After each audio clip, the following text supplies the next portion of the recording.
What's better than one day of 9 hours of straight football? We get two this week. It's Thanksgiving week, and it's time for a lot of football.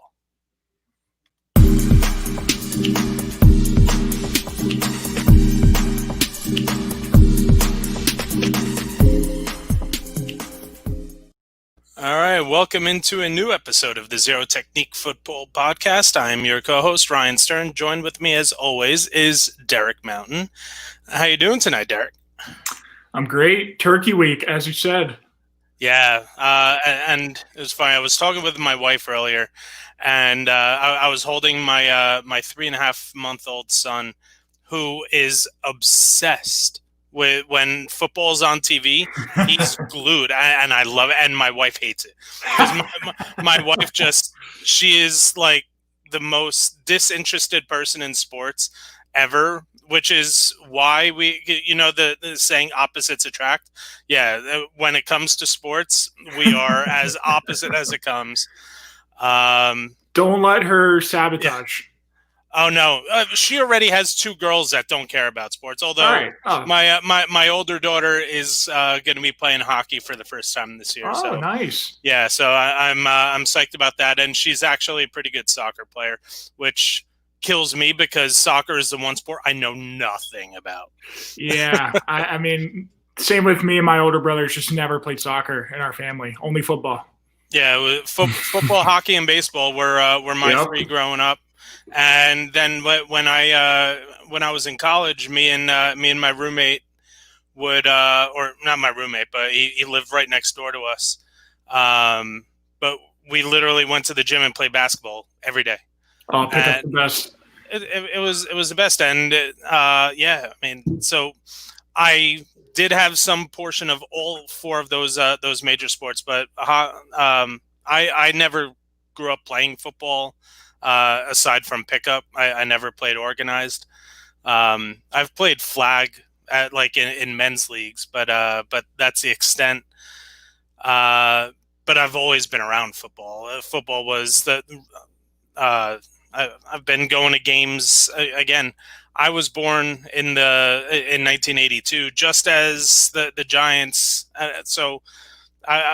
The first season that I remember was the 85 season where they went to the playoffs, and the year before they won their first Super Bowl. So I've been going to games since before I can remember. But the hockey and baseball were the two sports I grew up playing. So the fact that she's finally getting into hockey it was a real proud moment when I went to sign her up. But having my son, and like I said, he's just glued whenever football's on. So I was saying to him, we get 2 days this week where we have 9 hours of football. And my wife's like, oh no.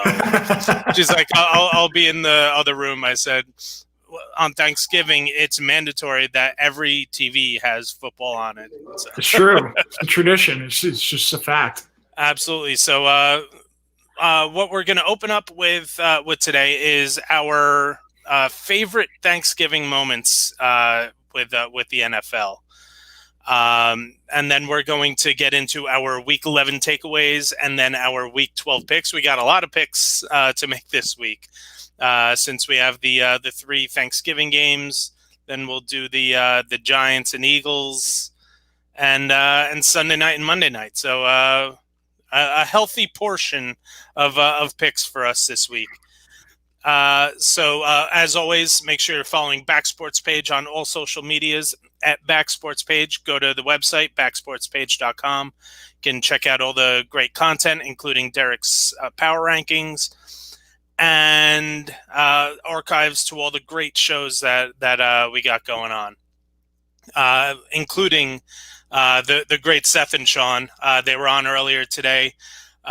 Seth, Sean, myself, and Randy are the 4 founding fathers, I guess, of the site. We've been around since the inception, and it's been a wild ride. And I love to see what they're doing. And they finally made the jump over to StreamYard. I know it was tough for them. They wanted to stick strictly audio. but it's good to see them hop over to the dark side. So let's open up. We're gonna talk about our 3 favorite NFL Thanksgiving memories. So what do you got as your first one? I'm going to keep it more contemporary since I'm a young buck, but one that sticks out to me when I was young was Tony Romo's coming out scene in 2006. Now, it always felt like Tony Romo was just a beast on Thanksgiving for whatever reason, but in general, as an Eagles fan, yes, I had distaste for the Cowboys, but I always had a respect for Tony Romo. I always felt he was scrutinized by the media just because he's the Cowboys quarterback, and he kind of never got over that Seahawks fumbled field goal attempt. But, I mean, the man had an illustrious career, and he kind of came onto the scene in that 2006 game against the Bucs. I think he set the record, or he's a touchdown short of the Thanksgiving Day record with 5 touchdowns.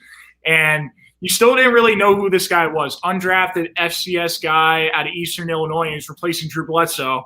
And we know how that goes. First it was Tom, and I'm not going to put Tony Romo in the same class, but, I mean, Tony Romo, that was as stable as the Cowboys have been in my lifetime, and we saw it for Dak's rookie year, but now it's just been a roller coaster. And that was the inception of it, that Buccaneers Cowboys game where Tony Romo was just that was the start of his run with the Cowboys. Yeah, and again, I'm a Giants fan, so I'm right with you with the disdain for the Cowboys, but I've thrown in my fair share of Tony Romo jokes. But he was as consistent as they come. He never really was in the upper echelon of all the quarterbacks, but he was never in the bottom half. He was consistently in that 6 to 12 range, just year in, year out. I feel like he's that Rivers type, but he just didn't do it as long as him. But he's kind of the Rivers Stafford tier, if you will. Okay, enough gushing about Tony Romo. So, in order to cleanse myself right now, I need to talk about. You see, I got the Lawrence Taylor jersey hanging up behind me, for 2 reasons. One, got the Notre Dame jersey up.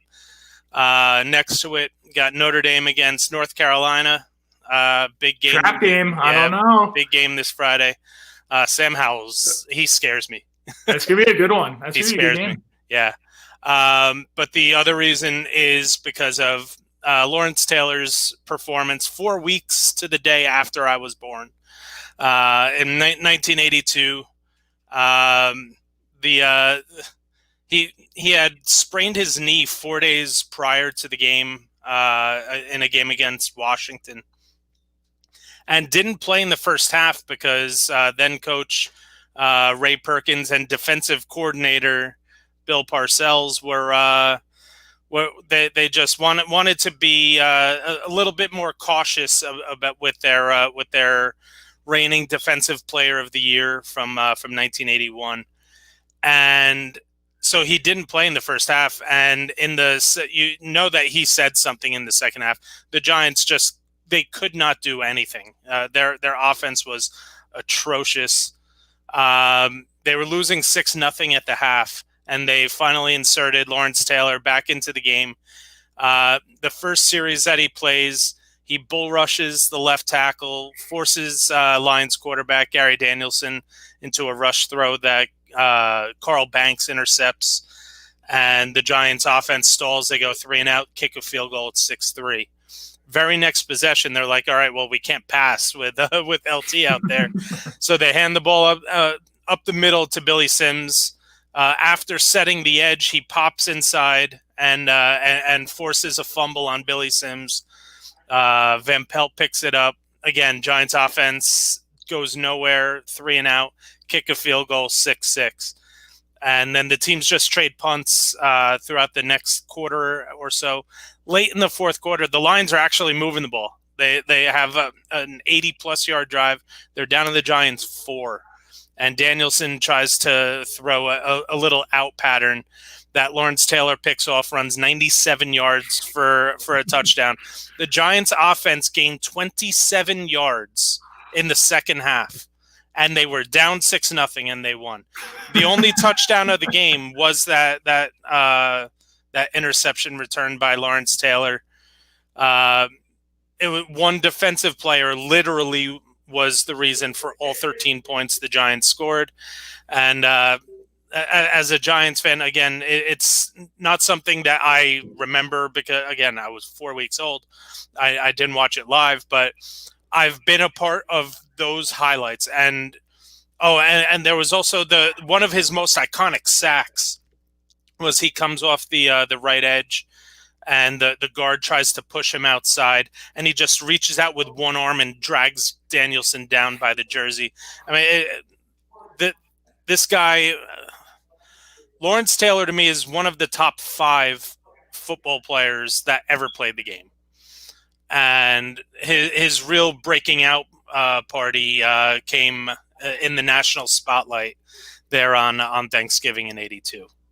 I was going to say, I never saw him play, but I mean, maybe the closest thing we have to him was J.J. Watt a few years ago, Aaron Donald right now, but I don't think it really compares to the impact that Lawrence had on the game. There are a lot of players who are playing today that owe a debt of gratitude for Lawrence Taylor because he changed the way that the game was played on the defensive side of the ball. As a pass rusher from a linebacker, because it was always the 4-3 defensive ends that got to the quarterback, but the Giants had this 3-4 defense that was just unstoppable in the '80s, and Lawrence Taylor changed the game, and pass rushing has been almost something that players can focus on as their one talent to get into the league. And you see it now. Look at Leonard Floyd. Leonard Floyd should have been out of the league years ago. He just had zero production as a linebacker other than getting to the quarterback, which he didn't do as often as some expected him to. He lands a spot with the Rams, and now he's getting to the quarterback on a weekly basis and is establishing himself in the league again because he has one specific skill set. Yeah, I mean, besides playing quarterback, that might be the most desired trait out of a football team is a pass rusher. Yeah. Yep. Get the quarterback, get to the quarterback. Yep. All right. What is your second Thanksgiving moment? My second Thanksgiving moment is when Jim and John Harbaugh teed off against each other in 11. It was their first matchup. It was the first brother v. brother coaching matchup in NFL history. And little did we know that was going to be the Super Bowl matchup in 2012, Super Bowl 47, where they went off against each other. But it was a really special moment. I mean, we haven't seen anything like that since. And John's still in the league, and who knows how much longer he's going to be in the Ravens. But, I mean, he's one of the best coaches in the 2010s. And there have been rumors circulating now that Jim might be coming back to the NFL with his struggles in Michigan. But something like that to happen, I mean, it's never happened in the history of football, as remarkable as that is. I mean, it was a special moment. It was two outstanding coaches, and we saw them square off in the Super Bowl the very next year. It was pretty awesome. Yeah, I remember that was literally the only thing that ESPN talked about the couple days leading up to the game was that it was going to be brother versus brother, first time ever. And I mean, the best part about it was that they didn't let us down. They were coaches of two great teams, and it was really fun to see. I'm going to take us back to 1998. Overtime between the Lions and the Pittsburgh Steelers, and Jerome Bettis is asked to call. And there was a rule change in the NFL because of this very instance. Jerome Bettis calls tails, and the referee says he calls heads, and you can see Bettis arguing right away, and it came out tails, even though, and that's what Bettis called. Yeah, now the rule is that the call has to be made before the coin is in the air, and there are now two referees that are there to make sure that both of them hear the same call. So the fact that the Lions then took the opening kickoff of overtime, went down, kicked a field goal, and that was the end of that. That was one of the more controversial plays in NFL history, let alone being on Thanksgiving. And it still makes me sad that we leave overtime up to a coin flip. Yeah. If there's one thing college has, and I know there are many things that the college overtime can fix, but it's such a better system than what the NFL has. Absolutely. All right. What is your third? Your number three, and this is one that I had on my list too. Yeah, I mean, how can you talk about Thanksgiving and not talk about the illustrious butt fumble? I mean, Jets roll into Foxborough. They're coming off 2 conference championships, and the Jets weren't starting out too hot in 2011. Jets down 14-0. Mark Sanchez 12? Under center. 2012, I think it was. What? I think it was 11. Because I just looked it up. This game it's actually funny. This game, so it was 14-0. Sanchez under center, goes back for the handoff. No one's there. He decides to take it himself. And who's there? Vince Wilfork pushing in Brandon Moore right into Mark Sanchez, creating the butt fumble where Steve Gregory takes it back to the house, 21-0. And that game ended up, it was 35-3 at halftime. And the Patriots won 49-14 or 49-17, something by that score. Last time the Jets made the playoffs, 2010. And the butt fumble took place 2011. It actually was 2012. I just thought. Oh, it was 12? Yeah. Okay, so did they make the conference championship in 10 and 11? Yeah, so their back-to-back years. So their last playoff appearance in 2011. And I don't want to say it's the start of the Jets jinx, but I don't know. I think it's a perfect encapsulation of the Jets franchise and where they are right now. Yeah, absolutely. In fact, the only reason I knew that it was 12 is because as the Giant fan in me, and I know there isn't a lot of times that the Giants and Jets have played each other. They only play each other every 4 years. But it's because of the fact that they share the stadium, and it's mainly the Jet fans that get under my skin. That I just have this hatred for this team, and I'm sitting there. I'm at my uncle's house. My uncle was a Jets fan, and I watching this game, and I actually saw on my Facebook memories, which is the only reason that I knew that it happened in 2012, because it just happened. The anniversary was 2 days ago, and it popped up, and oh boy, was I having a fun time posting posting about the butt fumble. That they really haven't recovered from it.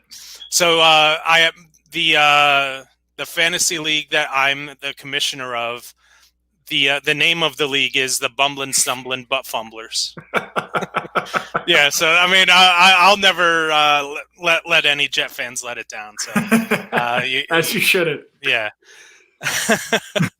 And so my final again, and this will just go along with my Giant fandom. Leon Lett. How often does it snow in Texas? Never. Never. So now we have the 1993. I think it was either a tie game or the Cowboys were up by 1 or 2 points, but the field goal for the Miami Dolphins would have won them the game, and they're lining up, and because apparently the old Dallas Stadium was built with a dome with a hole in the top, where snow would be able to. It just made zero sense why they didn't just complete the dome. But so snow was able to get in, and it was a snowy Thanksgiving Day in Dallas, and so Pete Stojakovic, the Dolphins kicker in '93, lining up for a game-winning field goal in the final minute of the game, and the kick gets blocked but lands in the field of play, which all you need to do as a defense is stay away. If you stay away, the offense cannot advance the ball. The only way the offense can gain control is if you touch it and fumble it. And Leon Lett decides that he thinks he should recover the fumble, and he slides feet first into the ball, and the Dolphins pick it up. They recover the fumble, and then they get a second chance at the kick. Field goal is good, and the Cowboys lose. So I mean, they got the last laugh. They won the Super Bowl that year, but which Leon had another brain fart in the Super Bowl. How is a player of Leon Lett's caliber on the end of two of the most embarrassing plays in NFL history? He's showboating going in for a touchdown, and Don Beebe with now maybe the second most all hustle play, which DK Metcalf maybe just overtook him, but Don Beebe comes and pops that ball out. Leon Lett, definitely one of the most boneheaded plays in football history. The best part about it is that that Thanksgiving I was with my father's side of the family, and my cousin Mark, who's a huge Cowboy fan. I can remember his facial expression with this look of just awe and disgust. It was a great thing to behold. So that's our trip down memory lane for NFL Thanksgiving, and of course the showdown between David Blau and Chase Daniel last year. That was a thrill. Oh yeah, with the Kenny Golladay, the first series with the 86-yard touchdown pass. Still in the lead because of that play. oh my God! What that was an awful football game.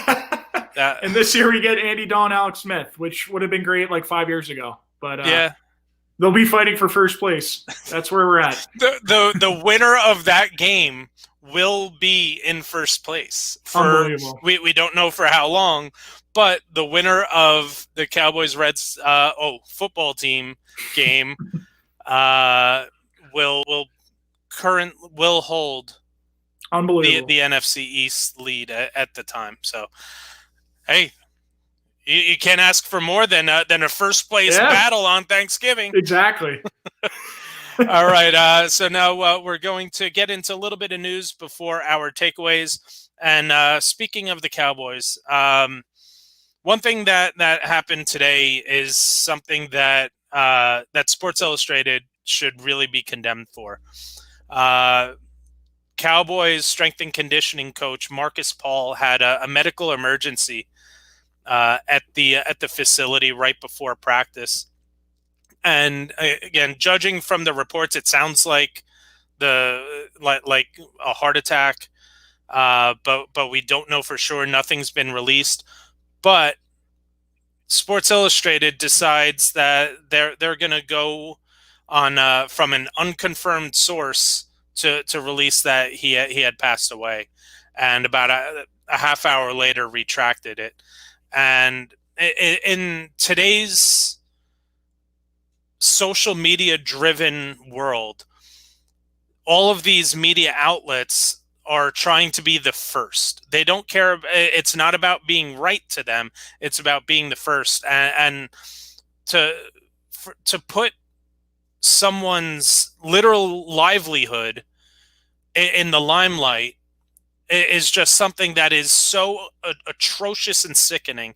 And I really hope that they get condemned for putting this out, because a lot of people, you saw how many players come out and use their use the post from Sports Illustrated and wishing condolence or sending condolences for the passing of this coach.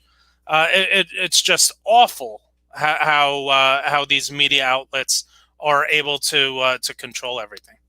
Yeah, I totally agree. And you see all these highly esteemed columnists, journalists who are acknowledging Markus Paul and what was thought to be his death at the time. And it's exactly what you said. Got to be first. It's for the clicks, and it's disgusting, to be honest with you. And, you know, as sports fans, it takes you back. And on a way less morbid note, but like Joe Burrow's injury this week, the first thought is you're sad for the entertainment value, but you never stop and think this guy is going to have at least a 9-month recovery in front of him, more closer to 12 months. And you forget that these players are human beings, and they have and their lives are at stake. They put their bodies on the line every day. And this morning was obviously a terrifying scene at the Cowboys facility, and to desensitize it and numb yourself for a clickbait story it's awful if you have the platform of a Sports Illustrated. Yeah, and it's not like it's some random little sports site that's trying to exactly get a name for themselves. This is an established media outlet that doesn't need to be the first. They need to be right. They're a magazine. They're not a breaking news site. That's not what they've built themselves on.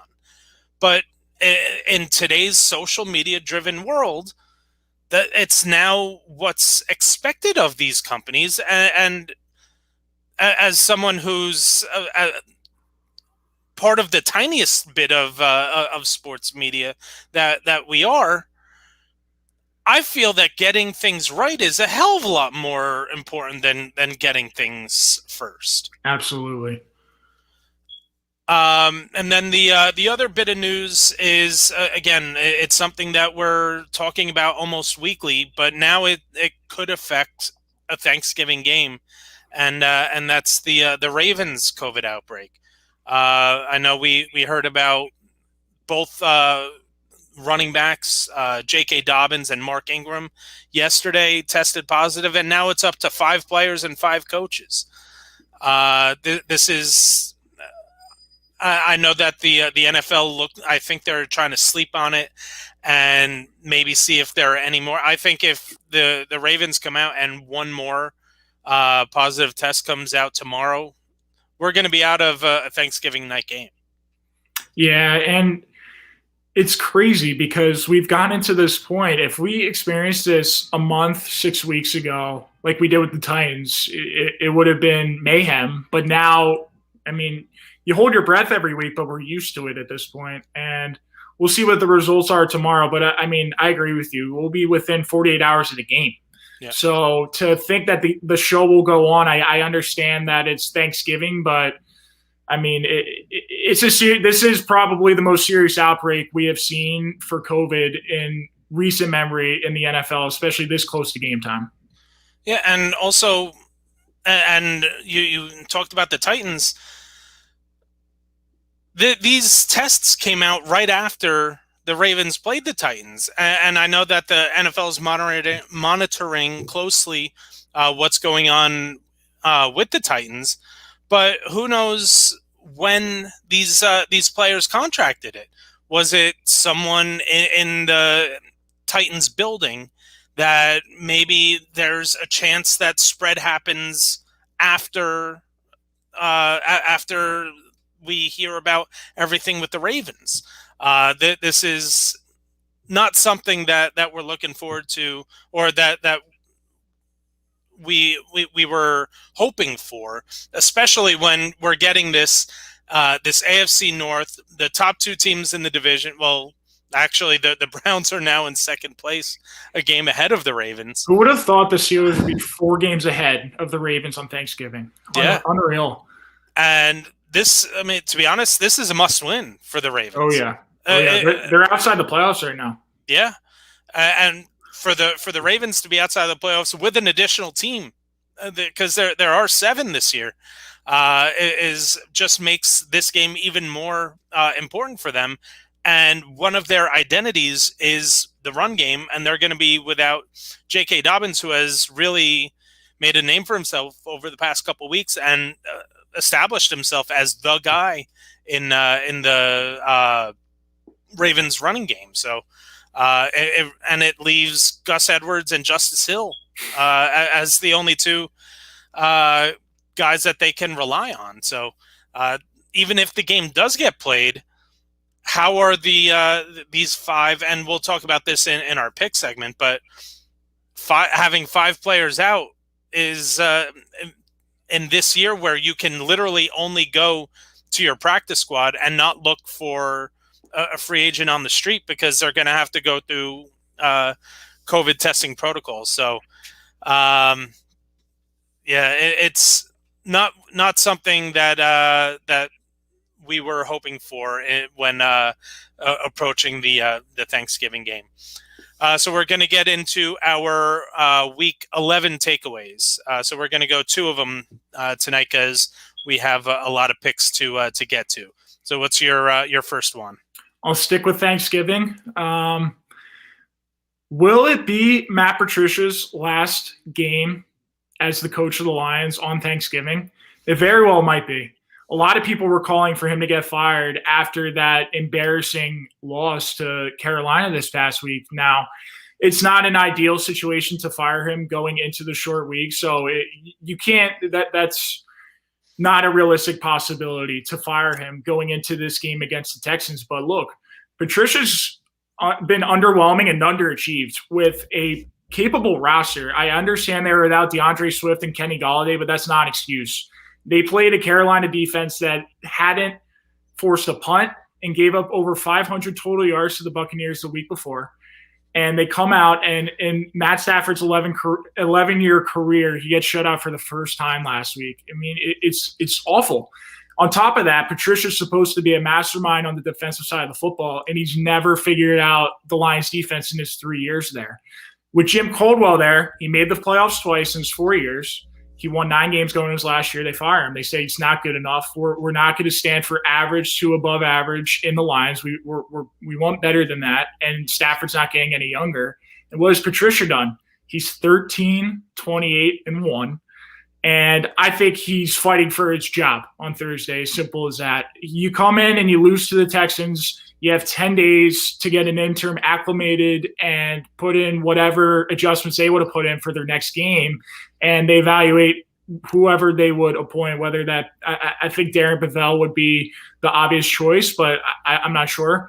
But I truly believe Patricia is coaching for his job. And if they lose and he gets to keep his job, that speaks volumes about where the Lions ownership is in terms of winning.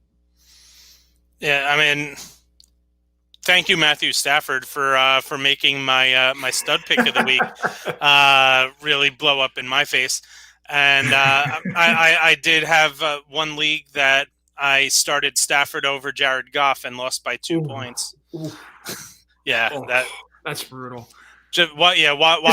It's a smart play though. Who would it like? Goff dropped back 51 times last night. Who would have guessed that going into that game? I thought they would have ran the ball 60% against Tampa Bay, and Stafford had the Panthers. I mean, exactly. And that speaks to Patricia. And the right. Gross thing that encapsulates it perfectly is his usage of DeAndre Swift. He didn't have him this week because of a concussion, but he started against Washington the week before in his first career start and exploded for 150 total yards. And when AP was talking about his usage, he said, yeah, he should have been starting over me for the past 2 to 3 weeks. That's all coaching right there. Yeah, and you look at what AP said as he left Washington. He said, Look at these guys behind me. There's a reason why I'm leaving." And we've seen great things at times out of Gibson and McKissick. Uh, Adrian Peterson isn't a dummy, but there's one thing that Adrian Peterson is, and that's over the hill in terms of being an NFL running back. And we're seeing it not just there, but we're seeing it in New York with Adam Gase's undying affection for Frank Gore. I know LaMichael Pirine got nicked up in the game, but I mean, some of these coaches really need to go. Yeah, I absolutely think that Matt Patricia is not the future of this team. The writing has to be on the wall. They brought him in because of his time with the Patriots. Bob Clinton's buddy. Yeah, and the defense has gotten progressively worse over the time that he's been there, and they're becoming one of the jokes. I mean, they got lit up by an XFL quarterback. No Christian McCaffrey either. It's embarrassing. Patricia is definitely he has to be on his way out. My first takeaway is about the team in the AFC that just keeps getting overlooked, and I know I overlooked them this past week. I was expecting the Ravens to be able to handle them. I was not expecting Ryan Tannehill to have a decent game, and he comes out and he throws for over 250 and 2 touchdowns and adds another 35 on the ground, plus a really when you talk about professional play actions on that 2-point conversion, I mean, he had everybody fooled. And that defense just has been playing for as nicked up and injured as they are. They're playing much better than they should. Now, I know they're going to take a big hit during this game. They lost Jayon Brown, their middle linebacker, for the season. He's one of the better coverage linebackers in the league. They're going to have to play the Colts, who love to use their running backs out of the backfield in the passing game. So we're going to see how they're going to be able to make up for the loss of Jayon Brown. But they're just getting contributions week in, week out from guys like Corey Davis, guys like A.J. Brown. And we're getting into the season where Derrick Henry just lays people down because as it gets colder, nobody wants to tackle an absolute behemoth of a man. So, I mean, this is a team that has all the makings for another deep playoff run. So 3 things stick out to me about what you just said. First, Derrick Henry had 44 yards through 3 quarters, and it didn't matter. He finished with 89 yards combined in the 4th quarter in overtime. And, I mean, exactly what you just said. He will wear you down, especially in this cold weather, and especially against a Ravens team that's used to bullying people. Right. 2, Corey Davis is going to get paid in free agency. I don't know if he's going to come back, but they declined his 5th-year option, and he's been steadier than A.J. Brown. He's obviously not better, but he's starting to look like that receiver that was drafted 5th. He's not necessarily a wide receiver 1, but I think he's a very steady, good wide receiver 2. And my third thing that you just said that I always think of when I watch the Titans is how well coached they are. Yeah. They get contributions from everybody. They get the most out of everybody. They maximize their team and their personnel perfectly. And I wouldn't be surprised if we saw Arthur Smith as a head coach next year. It's funny because I think the Detroit Lions were expecting Matt Patricia to be what Vrabel has become. Not even close. Oh man. Vrabel and you could tell when he played, he was never in the wrong place. Mm-hmm. He was just so fundamentally sound, and to the point where they felt that they could exploit his talents on the offensive side of the ball. I mean, I think he's the only. I think he has the highest percentage of catches to be touchdowns in NFL history. Gotta love stats like that, and but he's so smart. And you listen to him talk about the game, and it's completely different than when you hear Matt Patricia talk about the game. He's a new age Belichick, the way he coaches. So what do you got as your second takeaway? Another team that I think we've overlooked dramatically is the Browns. And why aren't we talking about Kevin Stefanski as a Coach of the Year candidate? Now, I'm not sure he's necessarily going to win, but I think he should be easily in the top 3. I think Brian Flores lost some ground this week after losing, but I think it's a 3-man race between him, Flores, and Mike Tomlin. What Stefanski's done in year 1 in Cleveland's really impressive. 7-3 is the best 10-game start they've had since '94, when Bill Belichick was the head coach of Cleveland. The only playoff appearance that Cleveland has had since the franchise reassembled in '99 was 2002, and they're well on their way to looking like they're going to be back in the postseason. They are 7-3. They got Jacksonville coming up this week. They passed Baltimore in the standings in the AFC North and the AFC playoff picture. And look, it's not the sexiest brand of football. They still have a negative point differential, -23. Their best wins over the Colts. They haven't been another team over 3 wins. So it's not the most impressive body of work. But you can't discount what Kevin Stefanski has still done in year 1. They were nothing. They were riddled with disappointment, a lot of talent that wasn't used properly. And now he comes in and he finally creates an identity for the Cleveland Browns. Ground and pound, they're going to establish the run, and they're going to ease things up for Baker Mayfield, and they have a nasty offensive line that goes with it. They've been without Whiteheller and Nick Chubb for 40% of their games, and here they are. They still stand at 7-3, and it's not pretty. That Eagles game was one of the worst games you've ever seen in terms of execution from an offensive standpoint, but it didn't matter. They know how to win ugly football right now, and they're second in the AFC North and 6th in the AFC. Yeah, the only points scored in the first half were on Carson Wentz pick 6 to Taki. That's got to be in the top 3 in terms of names in the NFL right now. Absolutely. Taki. Why hasn't he gotten a sponsorship from Takis? Those little snacks. I mean, maybe the commercials are on in Cleveland, and we're just not getting them here. No, give me more Baker commercials. Oh yeah. Oh.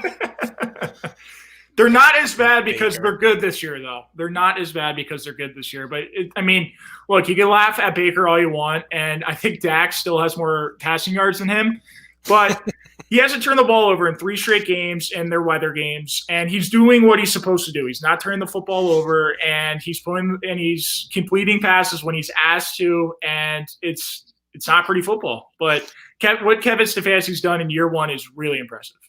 What we need to see out of Cleveland this week is for them to step on the throats of Jacksonville, because they play so many close games. And this is a team and they just lost maybe their best defensive player with Josh Allen going on the on injured reserve. This is a game that they need to establish dominance early and often throughout the game. But yeah, they've definitely taken a step forward. And to me, having Odell not there, I don't think it's necessarily a coincidence. It really has opened up everybody else in that offense. He doesn't have to acquiesce to a certain player, and exactly, it's not a coincidence that he hasn't turned the ball over in 3 games. He doesn't have to force the ball anywhere anymore. Yeah, and we all know Jarvis Landry is a great wide receiver, but he's not going to be the one that's going to demand the ball the way that some other players do. So my second and final takeaway is going to be about the Packers and how they may be overrated by what we are thinking about how they actually are.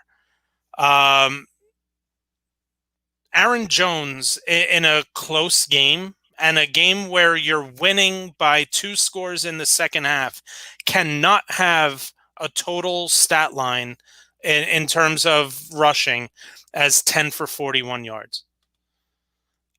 So averaging 4.1, obviously, yeah, you want to see a little bit more, but 4.1 is something that Le'Veon Bell would aspire to right now. 4 yards is the threshold. Yeah, so it's not like Aaron Jones was being stuffed. And I know, yes, the Colts defense is one of the better defenses in the league. And yes, Aaron Rodgers did have a good game throwing the ball. But the beginning of the third quarter should have been them establishing the run with Aaron Jones to try and open up more passing lanes for someone like Aaron Rodgers. And again, we were clowning on Sunday on Robert Tonyan, and then he goes out and he has 5 for 44 and a touchdown because that's the tight ends in the NFL right now. But Aaron Jones, and I don't know why they refuse to let Aaron Jones be the star of the game. He's one. I have him as one of the top 6 running backs in the league right now. He can do everything. And I know, yes, he did add 4 catches for like 30 yards, but he needs to be utilized on the ground more than what the Packers ever feel like they want to give to him. They always want to insert Jamal Williams, and Jamal Williams is okay, but he's not Aaron Jones. And Jamal Williams shouldn't be getting half the carries that Aaron Jones should be getting. He should be getting 20 to 25% of the carries at most. And their rush defense is just, it's scary to watch because they just get beat week in, week out, and it doesn't matter who it is. I mean, Jonathan Taylor had been buried in a lot of these games. He was never. When was Jonathan Taylor above 4 yards per rush throughout the season? Never. But there he comes in and 22 for 90. Adds another 4 for 24. Nyheim Hines gets 3 catches for 31 yards, and Nyheim Hines was a big disappointment. I was expecting more out of him. But even like Jordan Wilkins gets 4 carries for 21 yards. I mean, they just allow rushing yards, and they allow teams to set the game tone and to set the pace of the game by the rushing ability. So the Packers would scare me. I'd be scared to pick them to come out of the NFC right now. Yeah, the 2 things that resonate with me with what you said that I totally agree with. I mean, first, they were playing with a lead and for 2 possessions at the start of the second half. Right. And I get you still want to keep scoring and you don't want to slow your offense down, but it's not like you're going to a putrid ground game. You're going to a top 6, top 5 back in Aaron Jones and a very capable offensive line. And if you're Matt LaFleur, you can't neglect it as much as he has in tight games in certain spots this year. And the second thing is every NFC team has a clear flaw, and the Packers had a real chance to put those demons to bed for at least a week. The clear problem that the Packers have continuously faced the past few years is these ground and pound, ferocious teams that just out-tough them. And last year we saw it twice against the 49ers. Earlier this year we saw it against the Bucs, where these teams come in, they run the football, and they get to Rodgers, and they make him uncomfortable, and they just out-physical the Packers. They want to play a finesse game, and it doesn't work against these ferocious teams. And for a second, it looked like they were going to do that with the Colts. They made them look like a JV offense for the first half, but they didn't sustain it. And for another week, we get to talk about how the Packers aren't for real, or you can't necessarily put them as an upper echelon team right now because they keep losing to the same teams. Yep. All right.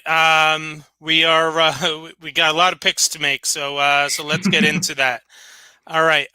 We will start with hopefully the three Thanksgiving games.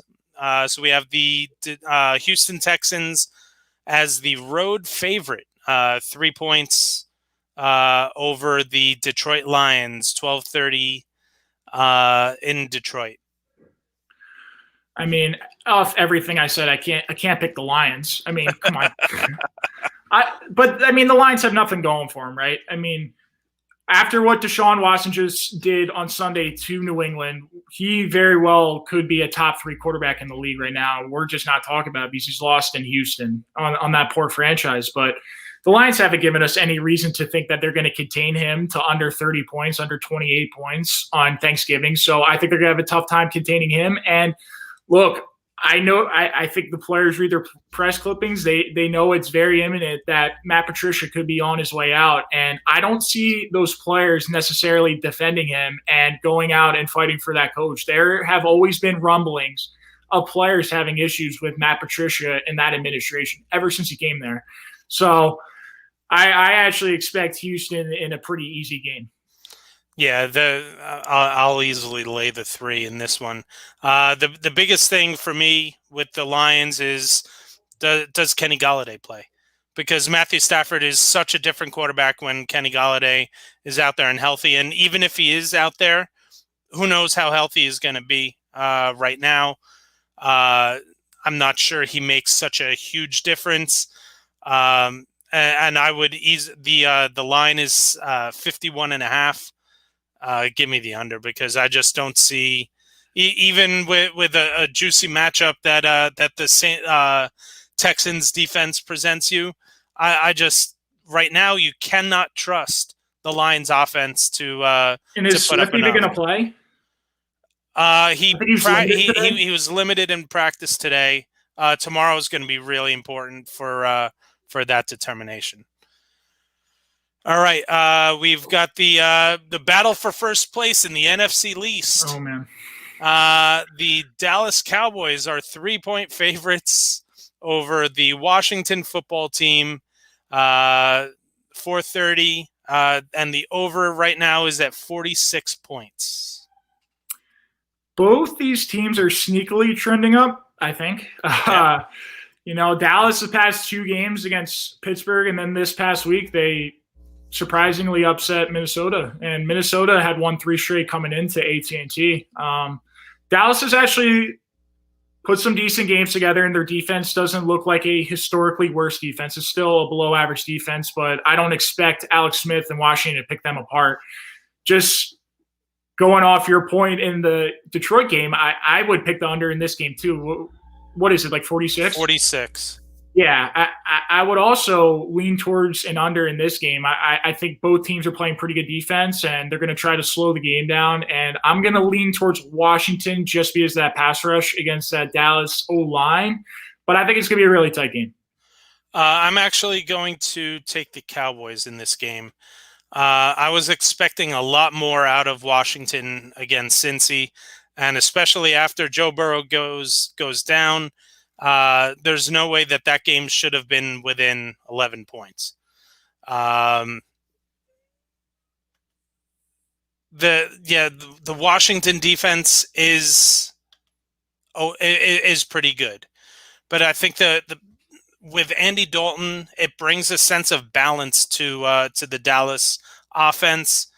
Their defense, they have been playing better, but it's still not a great unit. But again, it is Alex Smith, and as amazing a story as Alex Smith has been this year, his stats have come when they've been falling behind in games, and also because of just sheer volume. I think that the volume is what sort of makes things look better than they actually were. I think that the Cowboys, they really surprised me against Minnesota.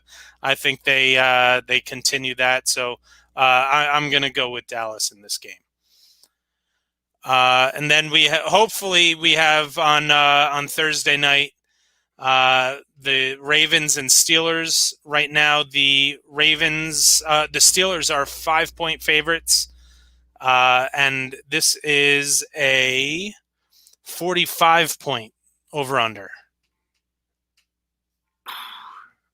I can't pick against the Steelers, and it's not even because of no J.K. Dobbins and no Mark Ingram, because I'm confident Gus Edwards would step in and still be effective. But you look at the losses on the trenches.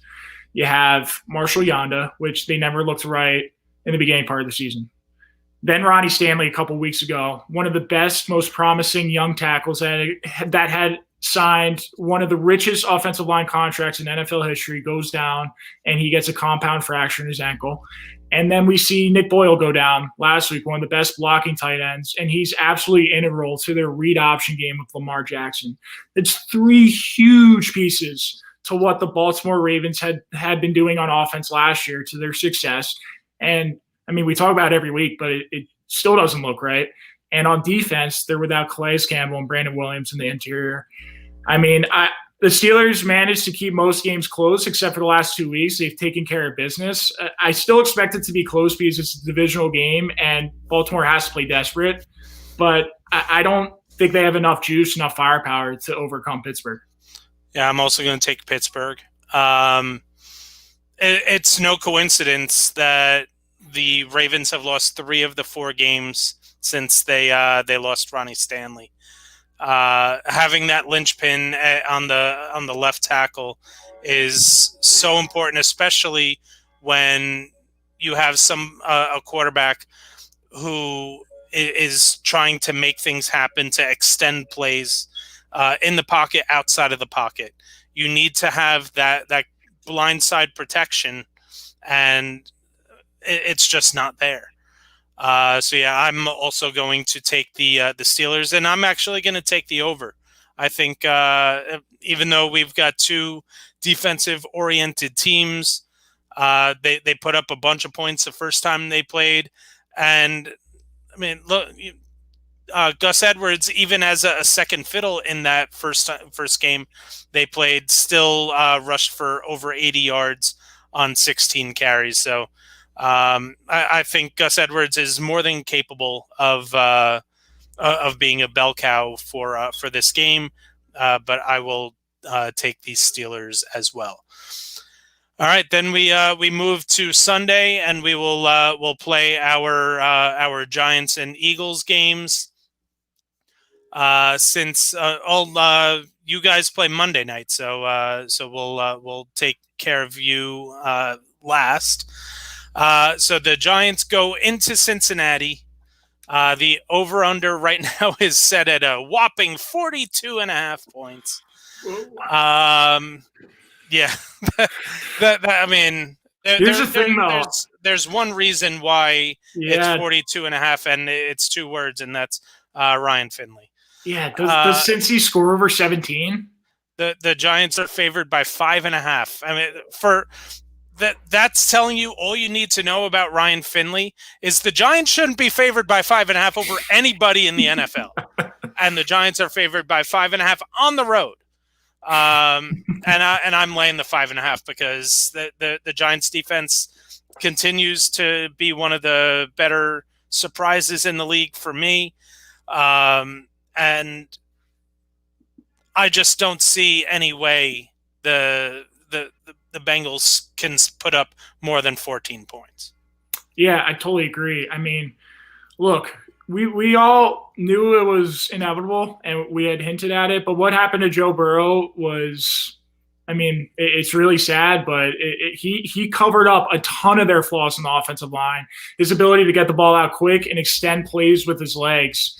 He was still taking a beating. Through 9 games, he was hit 72 times. And that's not a way to protect your investment of a first pick. But you roll out Ryan Finley, who's just an immobile quarterback, and in his limited time last year really struggled.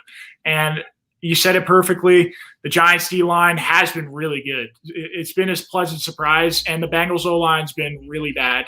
And without Joe Mixon, they're not going to have any semblance of any ground attack. They're going to be I don't know what your game plan is going into Sunday if you're the Bengals. I don't know where you have an advantage on the football field besides some perimeter matchups, but Ryan Finley isn't necessarily going to get them the ball out there. So I agree. I think Giants easily cover that 5.5, and they win this game handily.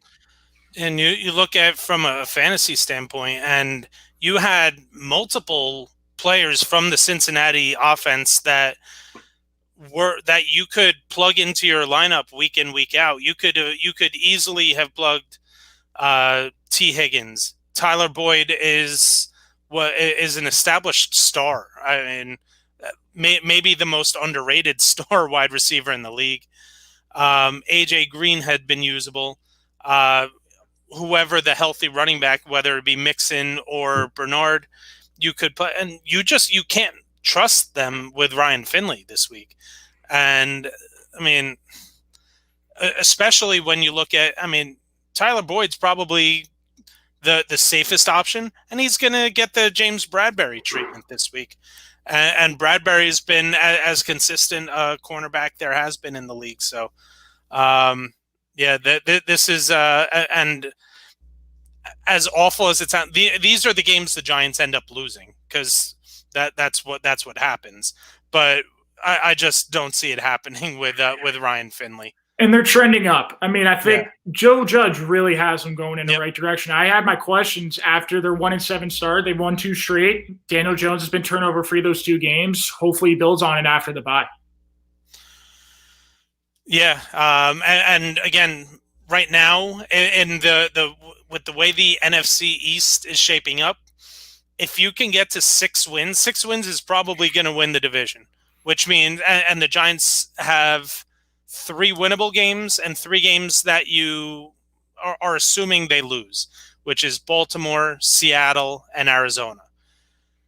The other 3 games are against Cincy, Cleveland. As good as Cleveland has been, it's still a winnable game. It's not like they're still not, to me, one of the elite teams. And that one is at home. But then what it could all come down to, and what it always used to come down to, is Week 17 against the Cowboys. But the Giants, to have any shot at winning the division, have to win the games they're supposed to win. And right now, this is a game they're supposed to win. So then we will go to the Sunday night game. We get another NFC North showdown with the Green Bay Packers hosting the Chicago Bears, and currently the Packers are an 8.5-point favorite, and the over/under is set at 45. So we don't have a lot of points being scored in these games we're picking. Are we gonna get Tyler Bray on Sunday night? I'm afraid we are. And as much as we were just pouring crap all over Ryan Finley, that may be even worse. Having Tyler Bray starting for you. The man had 7 career pass attempts before he came in late in the game after Foles got hurt. It's pretty unbelievable he's been able to stick. Yeah. And again, there's still a chance that either Foles plays, that Trubisky plays, because we still don't know what the health of him looks like. But right now, the only true healthy quarterback is Tyler Bray, and to be honest, I don't even think it matters, because Tyler Bray, while a downgrade, is not an enormous downgrade over what we've seen from Trubisky or Foles this year. And I know I just rained on the Packers and how they may be overrated. I'm laying the 8.5 and taking them. I'm also taking the under because if there's one game if there's one team that the Packers defense can look good against, it's going to be the Bears. Yeah, I mean, I'm going with Green Bay as well. Yeah, and the Bears defense, I think, will do enough of a job on the Packers offense to hold them. I mean, it's going to be tough to imagine the Bears scoring 16 points, which would so if they don't get to 16, that means the Packers have to score over 30, and that's a tough thing to do against this Chicago defense. Remember when Chicago was 5-1? It feels so long ago. And I called them the worst 5-1 team of all time.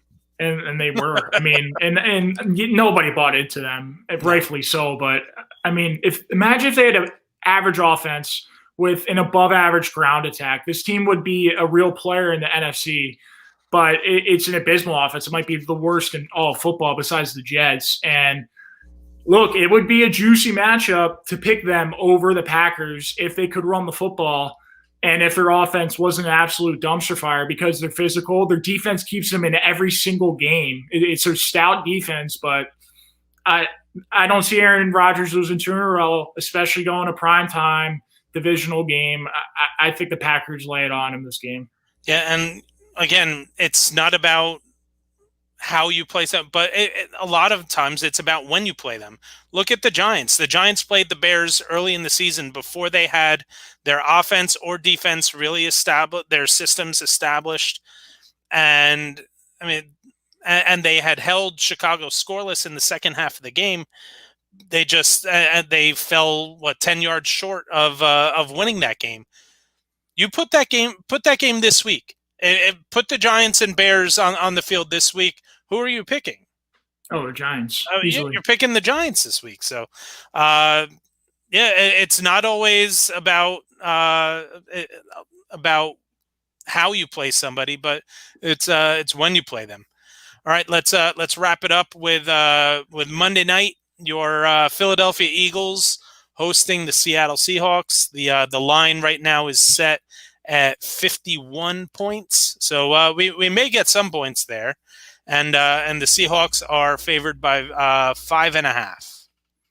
So this line has moved from 6.5 to 5 back to 5.5, and I really don't know why, because I don't know what reason the Eagles have given anybody to pick them to cover this spread. I mean, yes, they got a garbage time touchdown to keep the game within 5 last week. They didn't cover against the Browns, but look, this offense, talk about dumpster fire. I mean, they can't do anything right. And they actually had some promise in the first 2 drives running the football. Miles Sanders had fumbled inside the 10. And after that, Miles Sanders had 6 touches in the second half. I mean,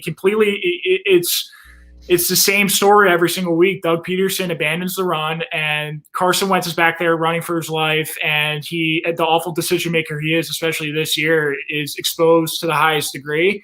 And the defense has played stout at times, and they contain that Browns rush defense for 3 quarters, but there's only so much they can do. And they get rust. They get primetime rust on Monday night. And the Eagles won't have an answer for DK Metcalf or Tyler Lockett on the perimeter. I would take the over in this game. I still think the Eagles managed to put up some garbage time points, but I think the Seahawks easily cover in this one.